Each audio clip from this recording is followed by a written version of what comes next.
Tudo certo contigo, meu querido aluno e minha querida aluna do curso Desafio, né? Visando mais uma vez a aprovação. E aí tem edital que tá pipocando aí, né? Além do CFO, da PM, do Bombeiro Militar. Tivemos hoje anúncio, né? Hoje, né? Para dia 29 de agosto, para quem está assistindo ao vivo, de escolha da banca para concurso da Guarda Civil Municipal e concurso de agentes de trânsito, né, da nossa CETEMAC, né? Vamos ver o que vem por aí. Mas com certeza o que você está vendo aqui no desafio vai ser um importante subsídio para a busca da tua aprovação. A nossa aula hoje de noções de direito vai pegar uma parte do teu edital que trata de direito constitucional, no título bem específico, que é o título do meio ambiente, né? Fica lá para a parte final do edital e muita gente passa batido, nem chega lá, né? Eu resolvi então abordar nessas minhas aulas aquela parte no final do edital ali que muitas vezes passa batida na tua preparação, tudo bem? Então hoje é a nossa aula de direito constitucional e na tela produção, por favor, nosso material. Hoje nós falaremos de meio ambiente, né? Eu sou o professor Hilder Maciel, como tu bem sabe, e vou trabalhar hoje nessa vertente de direito constitucional. Eu vou falar basicamente de um título da tua Constituição Federal que versa sobre meio ambiente. Meio ambiente, né? E aí você está vendo, observando toda essa discussão que tem em torno da investigação para uma possível exploração de petróleo na costa do Amapá, não é isso? É um tema que está em voga em inúmeros debates que passam por essa discussão de proteção e preservação do meio ambiente. Então, nosso tema de hoje, ele versa basicamente sobre isso, sobre meio ambiente, sobre o que a nossa Constituição Federal versa sobre esse tema, tudo bem? Vamos lá então, vamos iniciar o nosso encontro. A Constituição Federal de 1988 dedica uma atenção especial ao meio ambiente, reconhecendo sua importância na qualidade de vida e desenvolvimento sustentável. O tema é abordado no capítulo 6, no título 8º, que trata da ordem social, especificamente dos artigos 225 a 232. O nosso foco, o ponto fulcral da aula, será analisar o nosso artigo 225. Há outras menções ao meio ambiente na Constituição Federal? Há, mas aqui a gente vai focar no artigo 225, né? Está lá para o meio e fim da Constituição e no fim do teu edital. Vamos lá. Reproduzir aqui para ti o artigo 225. Diz assim, o artigo 225 da nossa Constituição Federal, da nossa lei maior. Todos têm direito ao meio ambiente ecologicamente equilibrado, bem de uso comum do povo e essencial à sadia qualidade de vida, impondo-se ao poder público e à coletividade o dever de defendê-lo, preservá-lo para as presentes e futuras gerações. Primeiro, é um direito de todos, indistintamente, certo? Ele tem uma natureza de direito difuso, porque a gente não consegue delimitar, definir, mas é um direito de todas as pessoas, independentemente de sexo, raça, cor, credo, etnia, religião, todos têm direito ao meio ambiente ecologicamente equilibrado. A doutrina considera, inclusive, esse direito ao meio ambiente ecologicamente equilibrado como um direito fundamental.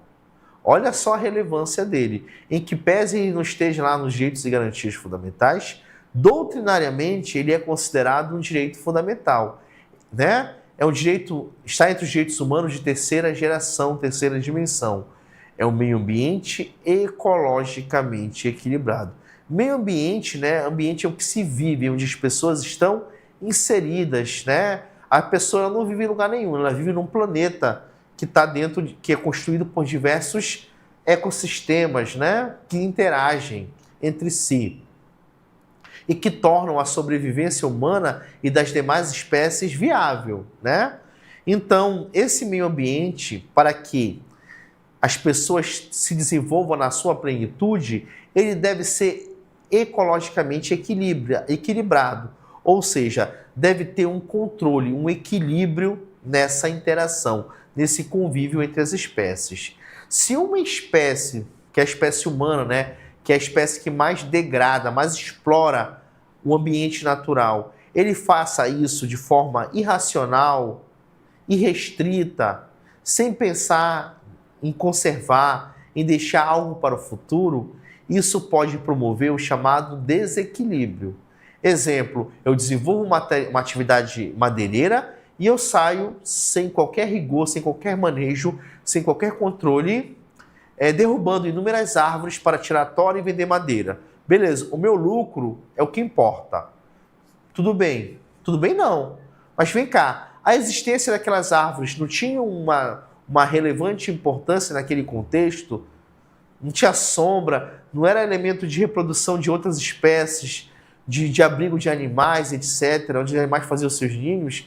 Então, essa alteração ela promove o chamado desequilíbrio. Então, o meio ambiente equilibrado ele é o direito de todos. É bem de uso comum do povo. O que isso quer dizer?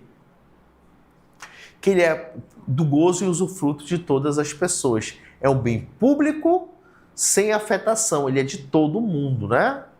Aliás, sem afetação não. Ele é de uso e propriedade de todas as pessoas, né? De todo o público, sem nenhuma restrição. Tudo bem, o que mais? Ele é essencial à sadia qualidade de vida. Não há que se falar em meio ambiente sem falar em qualidade de vida. O meio ambiente equilibrado é aquilo que vai promover a qualidade de vida, né? Uma vida sem poluentes, sem extremidade de agrotóxicos, etc. E o que mais? Esse direito ao meio ambiente equilibrado, ele impõe ao poder público e à coletividade o dever de defendê-lo e preservá-lo. É comum pensar e perceber que é sempre uma obrigação do poder público, mas o artigo 225 deixa-nos muito claro que não é só uma obrigação do poder público, é o do poder público e se impõe também à coletividade, certo? O dever de defender e preservar o meio ambiente não é só do poder público, é do poder público e da coletividade. Nós, as pessoas que estão inseridas nesse meio ambiente, também possuem inúmeras responsabilidades no que tange a essa preservação. Reforçando que essa preservação é para as presentes e futuras gerações, né? Nós temos que deixar um planeta viável para a existência para os nossos filhos, netos e bisnetos. Então, essa preservação e proteção do meio ambiente é para as nossas atuais e para as gerações que nos sucederem. Toda a discussão que existe na COP30, nos organismos internacionais, né, em que se reúnem os estados nacionais que compõem esse planeta, quase tudo versa sobre clima e meio ambiente. Porque se busca uma existência viável. E a degradação, né, do clima, a degradação do meio ambiente, ela tem trazido consequências drásticas para a própria humanidade, inclusive ameaçando a sua existência. Quantas e quantas são as enchentes, os deslizamentos de terra em que pessoas perdem a vida e outras perdem todo o patrimônio que possuem, são decorrência de uma exploração desmedida dos recursos naturais, do desequilíbrio ambiental. Então, essa preservação e proteção, ela tem que ser feita pelo poder público e por toda a sociedade, para as presentes e também para as futuras gerações, certo? O artigo 225 ainda trouxe em seus parágrafos algumas disposições relevantes, né?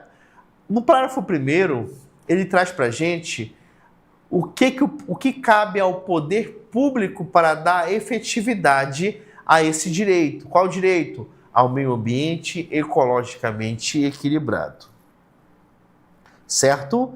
Então, aqui no nosso parágrafo 1º, nós temos o seguinte: para assegurar a efetividade desse direito, incumbe ao poder público 1. Preservar e restaurar os processos ecológicos essenciais e prover o manejo ecológico das espécies e ecossistemas. Né? Preservar e restaurar. Preservar é manter o que tem, restaurar é recuperar, não é? Onde houve uma degradação, por exemplo, vamos supor, houve uma queimada, houve uma enchente, enfim, houve uma atividade garimpeira. É papel do poder público recuperar, restaurar esses processos ecológicos essenciais, né? Prover o manejo ecológico das espécies, de que forma essas espécies poderão retornar naquele ambiente. Isso é do poder público. O que mais? Preservar a diversidade e a integridade do patrimônio genético do país e fiscalizar as entidades dedicadas à pesquisa e à manipulação de material genético. A diversidade é que garante a sobrevivência das espécies do meio ambiente. Então, é papel do poder público preservar essa diversidade e integridade do patrimônio genético, né? Cada espécie tem a sua gênese, né? a sua composição genética, os seus genes, perdão. E também é dever do poder público atuar na atividade fiscalizatória, né? Fiscalizar entidade dedicada à manipulação de material genético. Isso é uma atribuição do poder público constante na nossa Constituição. O que mais? Definir em todas as unidades da federação, e eu vou grifar isso para ti até de uma cor diferente, em todas as unidades da federação, definir em todas as unidades da federação espaços territoriais e seus componentes a serem especialmente protegidos, sendo a alteração, a supressão permitidas somente através de lei, vedada qualquer utilização que comprometa a integridade dos atributos que justifiquem a sua proteção. Vocês ouviram falar de área APA, né? Área de proteção ambiental, unidade de conservação. São exemplos de que o poder público define determinadas áreas em todas as unidades da federação. E quando eu falo em unidades da federação, eu falo em estados federados, eu falo em municípios, né, que compõem essa federação, tudo. Em todas as unidades federativas, né, que são o DF, os estados membros, de se definir espaços territoriais que devem ser especialmente protegidos. Nós estamos no Amapá. O Amapá, para quem não sabe, é um dos estados mais preservados, se não for o mais preservado no Brasil, né? O Edvander deve ter essa informação, os professores de geografia aqui do curso de desafio devem ter essa informação, eu sou do direito, mas eu me arrisco aqui que, por que o Amapá é um dos estados mais preservados da federação? Porque ele possui em grande parte do seu território essas áreas que são especialmente protegidas, né? Os parques ecológicos, Parque das Montanhas do Tumucumaque. Bem, você sabe até mais do que eu, porque você estuda geografia do Amapá. APA da Fazendinha, APA do Curiaú, área de proteção ambiental. Então, o poder público tem que definir essas áreas que são protegidas e que só podem ser objeto de alteração, alterar sua estrutura ou diminuir sua área por meio de lei. E qualquer atividade que comprometa integralmente seus atributos que justifiquem a proteção são proibidas, né? Por alguma razão, aquela área foi nomeada, seja pelo ecossistema, pelas espécies que ali habitam, pelas diversidades de vegetais, animais que ali, de fauna e flora, que ali estejam, tem uma razão específica em que ela foi protegida. Então, qualquer atividade que ofenda a integridade, que comprometa a integridade para a especificidade que ela está sendo protegida, deve ser proibida e tudo que lá ocorra somente mediante lei. Outra atribuição. Exigir na forma da lei, para instalação de obra ou atividade potencialmente causadora ou significativa de degradação do meio ambiente, estudo prévio de impacto ambiental a que se dará publicidade. Observa, meu aluno, que isso não é uma mera sugestão. Aqui nós estamos falando de uma exigência. exigir, na forma da lei, na instalação de obra ou atividade potencialmente causadora de degradação do meio ambiente. Imagina, por exemplo, a construção de uma hidrelétrica que promove uma alteração significativa naquele lugar, né? Imagina, por exemplo, a exploração de minerais em determinada região. São atividades que potencialmente podem causar uma degradação do meio ambiente, poluição, desmatamento, extinção de espécies, e para isso exige-se um estudo prévio de impacto ambiental, né? Para quem está acompanhando aí esse processo de exploração do petróleo na costa do Amapá, sabe que o IBAMA, que é o Instituto Brasileiro de Meio Ambiente, tem colocado uma série de exigências, né? Essas exigências todas estão atreladas aos possíveis impactos ambientais em que a atividade de exploração de petróleo pode trazer à costa do Amapá. E o planeta em geral, né? Sabe lá, esses óleos quando dá vazamento, ameaça espécies, tanto é que tem uma construção é uma espécie de hospital, né? Um centro de atendimento aos animais, às espécies que podem ser vítimas de um possível vazamento de óleo. De um possível. Observa que é o potencialmente causadora, ou seja, atua na prevenção. Exige-se esse estudo prévio de um impacto ambiental e esse estudo se dará publicidade, né? Me dê só uma licença aqui para eu buscar aqui, que deu uma cortada no nosso material. Rapidinho, meu aluno desafio. Só para eu comentar contigo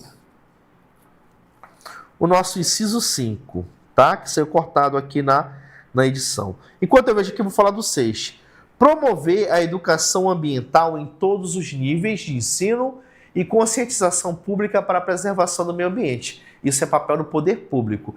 Educação ambiental em todos os níveis de ensino e trabalhar em campanhas de conscientização pública de preservação do nosso meio ambiente. Tudo bem? O que mais? Proteger a fauna e a flora. Fauna e flora, né? Fauna, animais, flora, os vegetais, as plantas, né? Na forma da lei.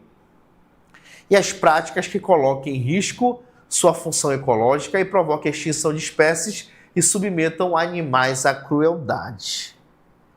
Né? Proteger e impedir que haja a chamada crueldade animal, né? A exploração ao sofrimento animal.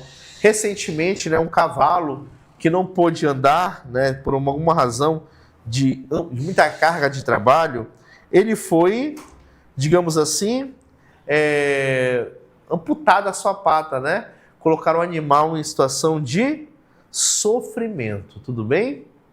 Perfeito. O que mais tem aqui? Manter o regime fiscal favorecido para os biocombustíveis e para hidrogênio de baixa emissão de carbono na forma de lei complementar, a fim de assegurar tributação inferior incidente sobre os combustíveis fósseis. Assim, aqueles combustíveis, biocombustíveis, que são menos agressivos ao meio ambiente do que os combustíveis fósseis, por exemplo, oriundos do petróleo, eles devem ter uma tributação menor, ou seja, devem pagar menos tributos. Dentro dos tributos nós temos os impostos, né? Numa linguagem mais simples, eles devem pagar menos impostos. Parágrafo 2º. Aquele que explorar recursos minerais fica obrigado a recuperar o meio ambiente degradado de acordo com a solução técnica exigida pelo órgão competente. Recurso mineral sabe, né? Essa exploração ela sempre é degradante para a natureza. Quem explora fica obrigado a recuperar. São chamadas medidas compensatórias. As condutas e as atividades consideradas lesivas ao meio ambiente sujeitarão os infratores, pessoas físicas ou jurídicas, às sanções penais e administrativas, independentemente da obrigação de reparar os danos causados. Eu vou dar uma atenção aqui muito boa para esse parágrafo 3º. Por quê? Aqui ele permite sancionar penalmente pessoa jurídica. Porque a gente é acostumado a ver sanção penal para a pessoa física, eu, você, se a gente comete um crime. Olha só, vou ler de novo. As condutas e as atividades consideradas lesivas ao meio ambiente sujeitarão os infratores, pessoas físicas, né? Quem são esses infratores? Pessoas físicas ou jurídicas. E aqui está o ponto que se destaca. Pode aparecer na tua prova só pessoa física. Não, é pessoas físicas ou jurídicas. As sanções penais, ou seja, a sanção penal para quem comete crime, bem como administrativa, independentemente da obrigação de reparar os danos causados. É independente. Ele repara, vamos supor que ele violou uma empresa, explorou e poluiu um rio e trouxe como consequência uma grande mortandade de espécies de peixes, de pescado, que eram essenciais para a sobrevivência daquela população ribeirinha ali. Ele, a pessoa física ou a empresa, respondem, né, podem ser sancionados criminalmente, de forma administrativamente, por exemplo, por meio de multas, e ainda podem ter a obrigação de reparar, indenizar as vítimas por aqueles danos causados, tudo bem? É uma outra hipótese também aí a vida. A floresta amazônica brasileira, a Mata Atlântica, a floresta amazônica brasileira, a Mata Atlântica, a Serra do Mar, o Pantanal Mato-Grossense, a Zona Costeira são patrimônio nacional. Já caiu questão, meu aluno, eu já vi em outra banca, né? Mas caiu, em que a questão perguntava quais eram os biomas que eram patrimônio nacional.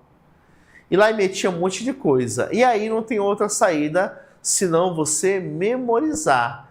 Floresta amazônica brasileira. Por que brasileira? Porque existe floresta amazônica em outros países da América do Sul, né? Tem floresta amazônica, por exemplo, na Bolívia e na Colômbia. Só para ficar como exemplo. Né? Na Venezuela, nas Guianas. Então, a floresta amazônica brasileira, a Mata Atlântica, que é um bioma, né, que cerca ali a região costeira do país, que, como se sabe, está ameaçada de extinção.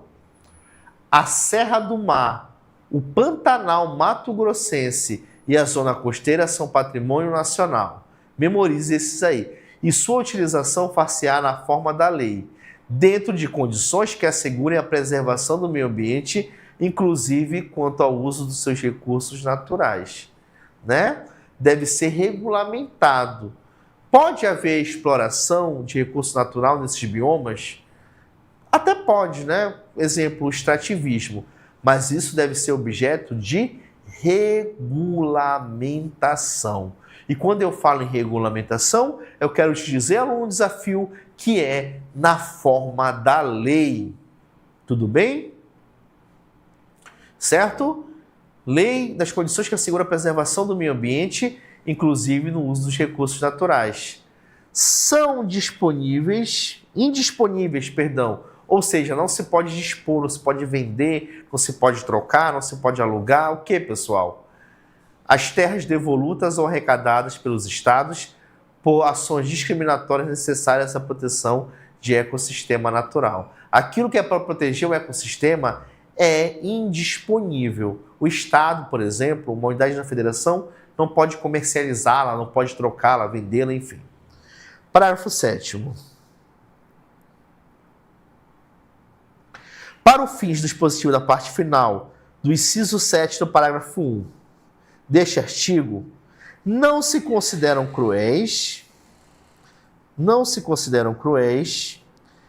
as práticas desportivas, as práticas deportivas que utilizem animais, desde que sejam manifestações culturais, conforme dispõe o parágrafo 1º do artigo 215 desta Constituição Federal, registradas como bem de natureza imaterial integrantes do patrimônio cultural brasileiro, devendo ser regulamentadas por lei específica que se assegure o bem-estar dos animais envolvidos. Isso aqui, pessoal, veio para a Constituição pela emenda 96 de 2017, que era a questão do rodeio, né? muitos estados brasileiros têm como atividade cultural o rodeio e a vaquejada. E várias instituições, ONGs, enfim, que protegem o meio ambiente, que protegem os animais, questionava sobre os maus tratos. E lá no artigo 226, né, no parágrafo 1º, perdão, 225, lá no parágrafo 1º, no inciso 7, né, que nós vimos ainda há pouco, né, esse inciso 7, ele fala proteger a fauna e a flora, né, que provoquem extinção, espécie ou submetam os animais à crueldade. É papel do poder público proteger os animais de exposição à crueldade. E aí dizia, olha, o que acontece no rodeio e na vaquejada é isso mesmo, estão expondo os animais à crueldade. Isso virou polêmica, bateu em tribunal superior e a bancada do agro, né, ela é muito forte e ela acabou colocando aqui essa emenda à Constituição que não considera cruéis práticas desportivas que utilizam animais se for manifestação cultural. Como a vaquejada e o rodeio são considerados manifestações culturais, o que ocorre ali não é considerado, para este efeito, maus tratos aos animais. Sua opinião não sei, mas é o que está na Constituição e eu passo para você, tudo bem? Agora, para encerrar nosso encontro, eu trouxe aí rapidinho para ti duas questões, né? Essas questões atinentes a meio ambiente, atinentes ao artigo 225 da nossa Constituição Federal. É só um artigo, meu aluno. Dá uma lida nele, busca questões dele, resolve, é tranquilo. E tu vai ver que muito do que vão pedir de ti é memorização. Vamos lá. A Constituição Federal de 88 assegura a todos o direito ao meio ambiente ecologicamente equilibrado, impondo, para tanto, algumas obrigações ao poder público, dentre as quais definir os espaços territoriais e seus componentes, a serem especialmente protegidos. Letra A. Em todas as unidades da Federação, cuja alteração ou supressão é somente permitida por lei, exclusivamente em terras de titularidade da União e que devem ser classificadas como parques nacionais, né? Letra C. Cuja instituição se dá obrigatoriamente por lei federal, vedada a qualquer tipo de exploração econômica. Letra D. Imposta exclusivamente aos municípios, por se tratar de matéria de interesse local. E letra E. É o que se dá mediante tombamento e desapropriação, assegurada indenização ao proprietário original da área. Bem, de todas as alternativas, ele fala daquela que fala de reservar um espaço para proteção especial. Nós falamos ainda há pouco disso, não foi, meu aluno? Nós falamos ainda há pouco disso e vimos que aqui no inciso 4, no inciso 3, ele fala definir em todas as unidades da federação espaços territoriais e seus componentes a serem especialmente protegidos, sendo a alteração ou supressão permitidas apenas através de lei. Vedar qualquer utilização que comprometa a integridade dos atributos que justifiquem sua proteção. Essa questão tem fundamento nesse inciso 3, meu aluno. E das alternativas apresentadas, a única que tem correspondência é o que está na letra A. Todas as unidades da federação e ela é somente permitida por lei. O erro da B é que ele fala exclusivamente em terra da União. Não, é em todas as unidades da federação. O erro da C é que ele fala que é obrigatoriamente por lei federal. Em nenhum momento ele diz que é só por lei federal. A Constituição fala apenas em lei. O letra D diz que é obrigatoriamente somente... a letra D diz que é exclusivamente os municípios, o que também não faz nenhum sentido, né? É de todas as unidades da federação. E a letra E é o que se dá mediante tombamento e desapropriação, não tem nada a ver com o que está disposto no artigo 225, lá no inciso 3 do parágrafo 1º. É, portanto, a letra E. Aqui a fundamentação, né? Só trocar aqui, aqui, olha, bem aqui a fundamentação da nossa primeira questão. Nossa primeira questão, portanto, letra A de amor, alternativa correta. Tudo bem? Perfeito. Vamos analisar mais uma questão. Essa segunda questão, ela não trata somente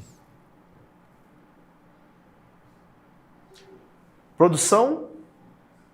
Produção? Tem como recuperar esse material que está cortando, ó. Só um segundinho para a produção recuperar.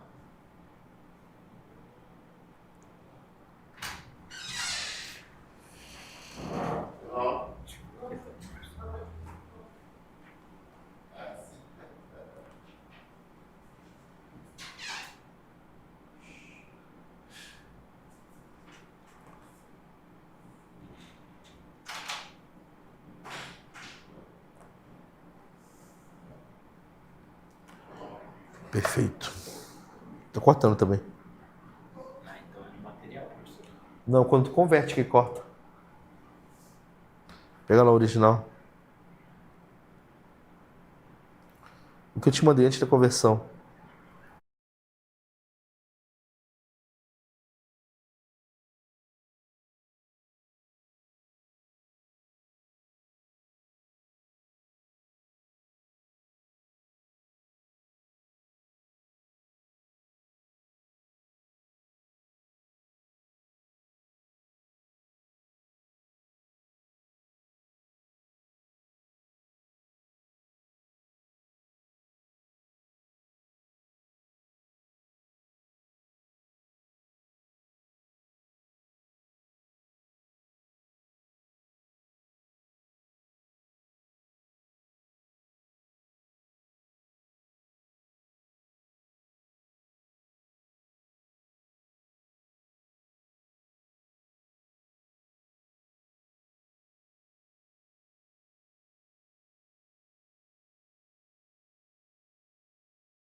Prezado, prezada, só um problema técnico no material aqui. Na próxima aula a gente resolve essa segunda questão, tá? E resolve esse problema e traz novo tema para ti. No mais, agradeço aí a tua atenção, a tua disponibilidade e busque questões sobre esse tema, resolva em casa, tem muita coisa. Dá uma lida no artigo 225 com muita ênfase e vê o que tá mais os bancos estão cobrando de você. No mais, um forte abraço.